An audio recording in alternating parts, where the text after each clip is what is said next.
이번 주 삼성전자를 지켜본 많은 분들이 마음을 졸이셨을 겁니다. 그런데 정작 전문가들은 이 급락 앞에서 전혀 다른 이야기를 하고 있습니다. 투자자 여러분 반갑습니다. 2026년 7월 12일 오늘도 주식 공부 시작하겠습니다. 한 주가 저물었습니다. 오늘은 일요일인 만큼 지난 한 주를 차분히 돌아보는 시간을 가져보겠습니다.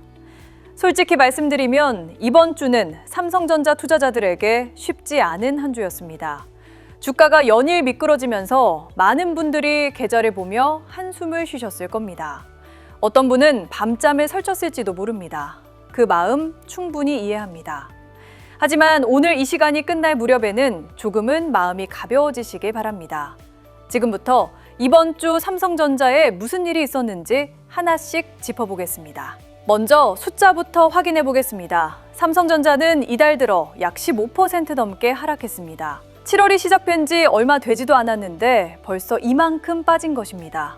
꽤 큰 폭의 조정입니다. 계좌가 파랗게 물든 것을 보며 불안하셨을 겁니다. 그런데 여기서 이상한 점이 하나 있습니다. 이 하락이 삼성전자의 실적이 나빠져서 벌어진 일이 아니라는 것입니다. 사실 이번 주 삼성전자는 역대급 실적을 발표했습니다. 2분기 잠정 영업이익이 역대 최대 수준으로 나온 것입니다. 성과급 충당금을 미리 반영하고도 아주 높은 이익을 기록했습니다. 상식적으로는 이렇게 좋은 실적이면 주가가 올라야 합니다. 그런데 현실은 정반대였습니다. 좋은 실적을 냈는데도 주가는 오히려 빠진 것입니다. 대체 왜 이런 일이 벌어졌을까요? 이유는 실적 그 자체에 있지 않았습니다. 시장은 실적보다 이미 높아진 기대치에 더 민감하게 반응했습니다. 좋은 실적이 나올 것이라는 기대가 이미 주가에 반영되어 있었기 때문입니다. 그래서 막상 실적이 발표되자 차익을 실현하려는 매물이 나온 것입니다. 여기에 인공지능 투자 흐름이 앞으로 어떻게 될지에 대한 우려도 겹쳤습니다. 정리하면 이번 하락은 삼성전자가 잘못해서가 아니었습니다. 실적이 아니라 심리와 기대가 만든 조정이었던 것입니다. 바로 이 대목에서 놀라운 일이 벌어졌습니다. 주가가 이렇게 빠지는 동안 증권가의 반응이 예상과 달랐던 것입니다. 보통 주가가 빠지면 전문가들도 전망을 어둡게 바꾸곤 합니다. 그런데 이번엔 정반대였습니다. 대부분의 증권사가 여전히 삼성전자를 밝게 보고 있었던 것입니다. 심지어 목표 주가를 그대로 유지하거나 오히려 올려잡은 곳도 많았습니다. 급락 속에서 나온 이 반전의 목소리를 지금부터 살펴보겠습니다. 이번 주 나온 삼성전자 관련 분석들을 보면 표현은 제각각이었습니다. 어떤 곳은 놀라움은 이제 시작일 뿐이라고 했습니다. 어떤 곳은 외풍을 극복하고도 남을 실적이라고 했습니다. 또 어떤 곳은 아직 끝나지 않았다고 표현했습니다. 표현은 달랐지만 결론은 하나로 보였습니다. 이번 조정은 업황이 나빠진 게 아니라 잠깐의 심리 위축일 뿐이라는 것입니다. 구체적으로 살펴보겠습니다. 한 증권사는 삼성전자 목표 주가를 60만 원으로 올려잡았습니다. 현재 주가가 30만 원 안팎인 것을 생각하면 2배 수준입니다. 그 근거로 인공지능 투자 확대에 따른 메모리 공급 부족이 2028년까지 이어질 것으로 봤습니다. 그리고 최근의 인공지능 우려는 잠깐의 소음에 불과하다고 평가했습니다. 오히려 이 과도한 주가 조정을 매수의 기회로 보라고까지 했습니다. 주가가 빠진 지금이 오히려 기회일 수 있다는 것입니다. 이런 시각은 한 곳만의 이야기가 아니었습니다. 또 다른 증권사는 외풍을 극복하고도 남을 실적이라고 평가하며 목표가를 올렸습니다. 인공지능을 중심으로 메모리 수요가 빠르게 늘고 있고 고성능 메모리 성장세도 이제 본격화된다고 봤습니다. 다른 증권사는 이번 조정을 기업의 본질과 무관한 단기 변동성으로 해석했습니다. 그래서 오히려 비중을 늘릴 기회라고 평가했습니다. 한 연구원은 이렇게 말했습니다. 지금은 비중을 줄일 때가 아니라 늘릴 때라고 말입니다. 여기서 잠깐 멈춰서 생각해 보겠습니다. 왜 이 전문가들의 목소리가 중요할까요? 그건 이들이 주가가 아니라 기업의 본질을 보고 있기 때문입니다. 주가라는 온도계는 지금 내려가 있습니다. 하지만 기업이라는 엔진은 여전히 뜨겁게 돌아가고 있다는 것입니다. 많은 개인 투자자들이 온도계만 보고 불안해할 때 전문가들은 엔진을 보고 있었던 셈입니다. 바로 이 차이를 우리는 눈여겨봐야 합니다. 전문가들의 자신감에는 분명한 근거가 있었습니다. 바로 메모리 반도체의 공급 부족입니다. 인공지능이 커질수록 그 바탕이 되는 메모리 수요도 함께 폭발합니다. 그런데 이 메모리의 공급은 쉽게 늘어나기 어렵습니다. 공장을 새로 짓는데 오랜 시간과 막대한 돈이 들기 때문입니다. 수요는 폭발하는데 공급이 부족하면 가격은 오를 수밖에 없습니다. 그리고 그 흐름이 2028년까지 이어질 것이라는 전망입니다. 그리고 삼성전자는 바로 이 메모리 시장의 세계적인 강자입니다. 인공지능 시대에 꼭 필요한 고성능 메모리에서 삼성전자는 다시 앞서 나가고 있습니다. 인공지능이라는 거대한 흐름이 계속되는 한 삼성전자의 메모리는 계속 필요합니다. 이번 주 주가는 흔들렸지만 이 큰 그림은 조금도 흔들리지 않았습니다.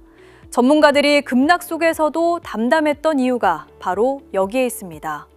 지금의 하락은 이 큰 그림 속에 작은 출렁임일 수 있는 것입니다. 여기서 균형을 위해 다른 목소리도 함께 전해드리겠습니다.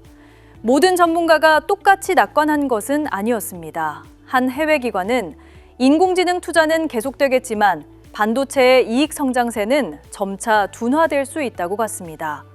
또 다른 기관은 앞으로는 종목을 잘 골라야 하는 시기가 올 것이라고 조언했습니다. 그리고 한 국내 증권사는 목표 주가를 소폭 낮추기도 했습니다. 하반기 변동성이 커질 수 있다는 이유였습니다. 하지만 여기서 중요한 점이 있습니다. 목표가를 낮춘 그 증권사조차 매수 의견 자체는 그대로 유지했습니다. 심지어 삼성전자를 반도체 업종에서 가장 선호하는 종목으로 계속 꼽았습니다. 즉, 신중한 목소리도 인공지능 시대가 끝났다고 본 것은 아닙니다. 다만 앞으로는 조금 더 신중하게 선별해서 봐야 한다는 조언이었습니다. 비관이 아니라 신중이었던 것입니다. 이렇게 다양한 시각을 함께 아는 것이 균형 잡힌 판단의 시작입니다. 지금까지의 이야기를 정리해 보겠습니다. 이번 주 삼성전자 주가는 크게 빠졌습니다. 하지만 그 하락은 실적이 나빠져서가 아니라 높아진 기대와 심리 때문이었습니다. 그리고 대부분의 전문가들은 이 조정을 오히려 기회로 보고 있었습니다. 신중한 목소리조차 삼성전자를 여전히 매수 대상으로 보고 있었습니다. 즉, 주가는 흔들렸지만 삼성전자를 향한 믿음은 크게 흔들리지 않은 한 주였습니다. 여기서 한 가지 질문을 던져보겠습니다. 전문가들은 이렇게 담담한데 왜 우리 개인 투자자들은 이토록 불안했을까요? 정보가 부족해서가 아닙니다. 우리도 뉴스는 넘치도록 봤습니다. 차이는 매일의 주가의 시선을 빼앗겼느냐 아니면 큰 흐름을 받느냐에 있었습니다. 불안의 뿌리는 하루하루의 등락에 판단을 맡겼기 때문입니다. 바로 여기서 우리가 무엇을 놓치고 있었는지가 드러납니다. 주가는 하루하루 오르내리며 우리의 감정을 뒤흔듭니다. 오늘 빠지면 불안하고 내일 오르면 안심합니다. 그렇게 매일의 온도계에 마음이 오르내리다 보면 결국 지치고 흔들립니다. 하지만 인공지능이라는 흐름은 하루 이틀에 끝나는 이야기가 아닙니다. 2028년까지 이어질 것으로 전망되는 거대한 흐름입니다. 그 긴 흐름을 염두에 둔다면 이번 주의 하락은 작은 물결로 보일 수 있습니다. 멀리 보는 눈이 가까운 흔들림을 견디게 해줍니다. 이번 주의 급락은 분명 아팠습니다. 하지만 이 아픔이 우리에게 하나를 가르쳐줬습니다. 바로 우리가 얼마나 쉽게 흔들리는 존재인지를 확인시켜준 것입니다. 좋은 실적이라는 소식에도 주가가 빠지니 불안해졌습니다. 전문가들이 담담하다는데도 우리 마음은 요동쳤습니다. 이것을 알아차리는 것만으로도 우리는 한 걸음 나아간 것입니다. 자신의 약점을 아는 것이 그것을 극복하는 첫걸음이기 때문입니다. 이제 다음 주로 시선을 옮겨보겠습니다. 지나간 한 주는 이미 결정됐습니다. 중요한 것은 다음 주를 어떤 눈으로 바라볼 것인가입니다. 저는 예언자가 아닙니다. 다음 주에 주가가 오를지 내릴지 저는 알 수 없습니다. 하지만 다음 주를 바라보는 올바른 마음가짐은 함께 이야기할 수 있습니다. 다음 주를 바라보는 첫 번째 자세는 주가보다 기업을 보는 것입니다. 다음 주에도 주가는 얼마든지 오르내릴 수 있습니다. 그때마다 온도계에 놀랄 것이 아니라 엔진이 잘 돌고 있는지를 보는 것입니다. 삼성전자의 실적과 메모리 경쟁력이 여전한지를 보는 것입니다. 이번 주에 확인했듯이 그 엔진은 여전히 뜨겁게 돌아가고 있습니다. 주가라는 그림자의 겁먹기보다 그 그림자를 만든 실체를 봐야 합니다. 두 번째 자세는 소음과 신호를 구분하는 것입니다. 다음 주에도 수많은 뉴스가 쏟아질 것입니다. 어떤 것은 잠깐의 소음이고 어떤 것은 중요한 신호입니다. 이번 주 인공지능 우려도 한 전문가는 잠깐의 소음이라고 표현했습니다. 반면 메모리 공급 부족이라는 큰 흐름은 진짜 신호였습니다. 시끄러운 소음에 흔들리지 않고 조용한 신호를 알아보는 것, 그것이 다음 주에도 우리에게 필요한 자세입니다. 세 번째 자세는 무리하지 않는 것입니다. 급락주에는 조급한 마음이 되기 쉽습니다. 빨리 만회하고 싶어서 무리한 결정을 내리기도 합니다. 특히 빚을 내서 뛰어드는 것은 작은 흔들림에도 크게 위험해질 수 있습니다. 자신이 감당할 수 있는 범위 안에서 움직이는 것, 그것이 흔들리는 시장에서 나를 지키는 방법입니다. 급할수록 오히려 천천히 가야 합니다. 그렇다면 다음 주에 무엇을 지켜보면 될까요? 첫째, 외국인 투자자들이 다시 사들이기 시작하는지입니다. 둘째, 미국 반도체주의 흐름이 안정을 찾는지입니다. 셋째, 삼성전자의 인공지능 관련 추가 소식이 나오는지입니다. 넷째, 하반기 메모리 가격 흐름이 실제로 강한지입니다. 이런 신호들을 차분히 지켜보면 시장이 조금 더 선명하게 보일 것입니다. 여기까지 오면서 한 가지가 분명해졌을 겁니다. 같은 급락을 봤는데도 전문가는 담담하고 개인은 흔들렸습니다. 그 차이는 정보의 양이 아니었습니다. 매일의 주가에 휩쓸리지 않을 자기만의 판단 기준이 있느냐 없느냐였습니다. 기준이 있으면 주가가 빠져도 먼저 그 원인을 살핍니다. 기준이 없으면 그저 파란 화면에 겁을 먹고 맙니다. 결국 이번 주 우리가 흔들린 이유도 거기에 있었습니다. 오늘 이 영상이 남겨야 할 것은 삼성전자를 사라거나 팔라는 말이 아닙니다. 급락이 몰아친 한 주에도 흔들리지 않고 다음 주를 담담히 맞이할 나만의 기준이 필요하다는 사실입니다. 주가가 빠졌다고 겁먹지도 잠깐 올랐다고 흥분하지도 않는 것. 그 균형을 잡아주는 것이 바로 자기만의 투자 기준입니다. 나만의 투자 기준이 있어야 시장에 흔들리지 않는다는 말은 바로 이런 한 주를 위해 존재합니다. 힘든 한 주를 보내신 여러분 정말 고생 많으셨습니다. 이번 주의 급락은 아팠지만 그 속에서 우리는 많은 것을 배웠습니다. 주가는 흔들려도 삼성전자의 본질은 흔들리지 않았고 전문가들은 여전히 그 미래를 밝게 보고 있었습니다. 그리고 우리는 우리가 왜 흔들렸는지도 알게 됐습니다. 다음 주에도 시장은 또 우리를 시험할 것입니다. 하지만 이번 주와는 조금 다른 마음으로 그 시장을 맞이하실 수 있기를 바랍니다. 바로 지금 여러분은 다음 주를 맞이할 준비가 되셨나요? 자, 여기서 투자자분들한테 솔직히 말씀드리겠습니다. 오늘 보여드린 이런 속사정, 다음 경기가 뭔지, 거기서 난 어디쯤 서 있는지 이런 걸 큰손들은 진작에 들여다보고 조용히 자리를 잡아둡니다. 반대로 우리 같은 개인들은 그 다음 패가 뭔지 들여다볼 새도 없이 남들 파니까 덩달아 팔고 나서 늘 한 발 늦게 후회하게 되죠. 왜 이렇게 늦을까요? 정보가 없어서가 아닙니다. 오히려 요즘은 정보가 넘쳐나죠. 다만 그 쏟아지는 소식 중에 뭐가 진짜 중요한 신호이고 어떤 게 그냥 소음인지 이걸 가려내 하나로 꿰어볼 기준이 우리한텐 없는 거죠. 큰손들은 그걸 전담하는 사람을 따로 두고 재산을 불립니다. 결국 이 기준의 차이가 처음부터 판을 가르는 겁니다. 게다가 더 뼈아픈 차이가 하나 더 있습니다. 우리가 가진 돈이 한정돼 있다는 점이죠. 큰손들은 판단이 한 번 늦어도 다른 데서 매우 여유가 있습니다. 그런데 우리는 한정된 돈으로 한두 번만 잘못 들어가도 다시 바칠 여윳돈이 없는 거죠. 그래서 정보를 챙기는 것보다 그 한정된 돈을 어디에 어떻게 나눌지 그 기준을 잡는 게 훨씬 더 중요합니다. 결국 이 시장에서 살아남는 건 정보가 많은 사람이 아니라 자기 기준이 있는 사람입니다. 그래서 이번엔 큰맘 먹고 두 가지를 함께 준비했습니다. 하나는 전자책입니다.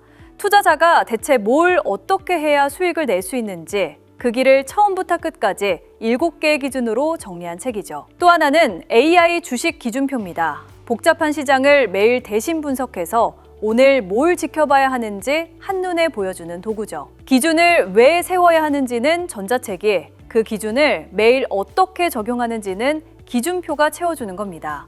먼저 전자책부터 말씀드리죠. 제목은 잃지 않는 투자자의 7가지 기준입니다.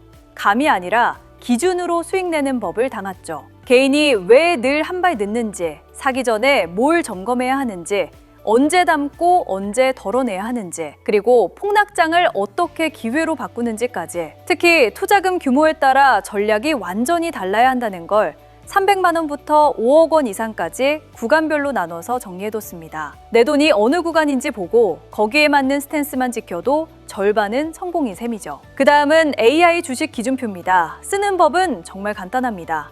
첫째, 아침에 한번 열어보세요. 전날 시장에서 어떤 신호가 나왔는지, 오늘 주목할 자리가 어디인지 AI가 정리해두는 걸 확인만 하면 됩니다. 둘째, 신호만 보시면 됩니다. 지금이 담을 자리인지, 지켜볼 자리인지, 비중을 줄일 자리인지, 어려운 차트 해석 없이 신호만 보고 판단하실 수 있죠. 셋째, 본인 투자금 단계에 맞춰보세요. 소액이면 소액에 맞는 기준, 큰 돈이면 그에 맞는 기준이 따로 표시되니까요. 하루 딱 5분, 그거면 충분합니다. 공부할 시간이 없는 분일수록 오히려 더 필요한 도구인 셈이죠. 여기서 딱 하나만 분명히 짚고 넘어가겠습니다. 이거 절대 리딩방 가입이 아닙니다. 유료 결제도 전혀 없습니다. 어느 종목 사라, 팔아라 찍어주는 곳은 더더욱 아니죠. 솔직히 요즘 그런 걸로 피해보신 분들 정말 많잖아요. 그래서 더 분명히 말씀드립니다. 돈 달라는 얘기 단 한 번도 안 나옵니다. 이건 그냥 여러분이 스스로 판단할 수 있게 기준을 잡아드리는 자료입니다. 물고기를 던져주고 돈 받는 게 아니라 낚시하는 법을 알려드리는 거죠. 부담 없이 받아보시고 도움이 안 되면 안 쓰시면 그만입니다. 그러니 정말 편하게 받아가세요. 많은 분들이 여기서 의심하시죠. 공짜라니 뭔가 있는 거 아니야? 단언컨대 아무것도 없습니다. 저는 이 채널을 키우려고 준비한 것들이거든요. 여러분이 받아가시고 도움이 됐다 싶으면 구독하고 좋아요 한번, 그리고 댓글 한 줄 남겨주시는 거, 저는 그거면 충분합니다. 그렇게 채널이 커지면 저도 더 좋은 분석으로 보답할 힘이 생기죠. 서로한테 득이 되는 구조입니다. 그리고 이 자료의 가장 큰 강점은 한 번 만들고 끝이 아니라 매일매일 새로 갱신한다는 점이죠. 시장은 하루가 다르게 바뀝니다. 오늘 맞는 얘기가 다음 주엔 안 맞을 수도 있죠. 그래서 어제 자료가 아니라 여러분이 받으시는 바로 그날 기준으로 가장 따끈한 상황을 정리해드립니다. 날짜 지난 신문은 소용없으니까요. 받는 방법은 어렵지 않습니다. 먼저 구독과 좋아요를 눌러주시고 댓글창에 구독 완료라고 짧게 한마디 남겨주세요. 그 다음 더보기란과 댓글에 있는 링크에서 간단한 양식만 작성해 주시면 됩니다. 자료 받으실 곳하고 본인 투자금이 어느 정도인지 그 정도만 표시해 주시면 전자책과 기준표를 한 번에 챙겨서 보내드리겠습니다. 진짜 부의 이동은 모두가 웃을 때가 아니라 시장이 흔들릴 때 조용히 일어났습니다. 누군가는 공포에 팔았고 누군가는 묵묵히 자기 기준을 지켰습니다. 그 선택은 몇 년 뒤 분명하게 나뉘었죠. 오늘 그냥 지나치는 분과 오늘부터 나만의 기준을 세우는 분, 1년 뒤 두 분의 자리는 완전히 달라져 있을 겁니다. 혼자 그 기준을 세우기 어려우셨다면 이 전자책과 기준표가 곁에서 함께 해드리겠습니다. 오늘이 그 출발선이 되었으면 합니다.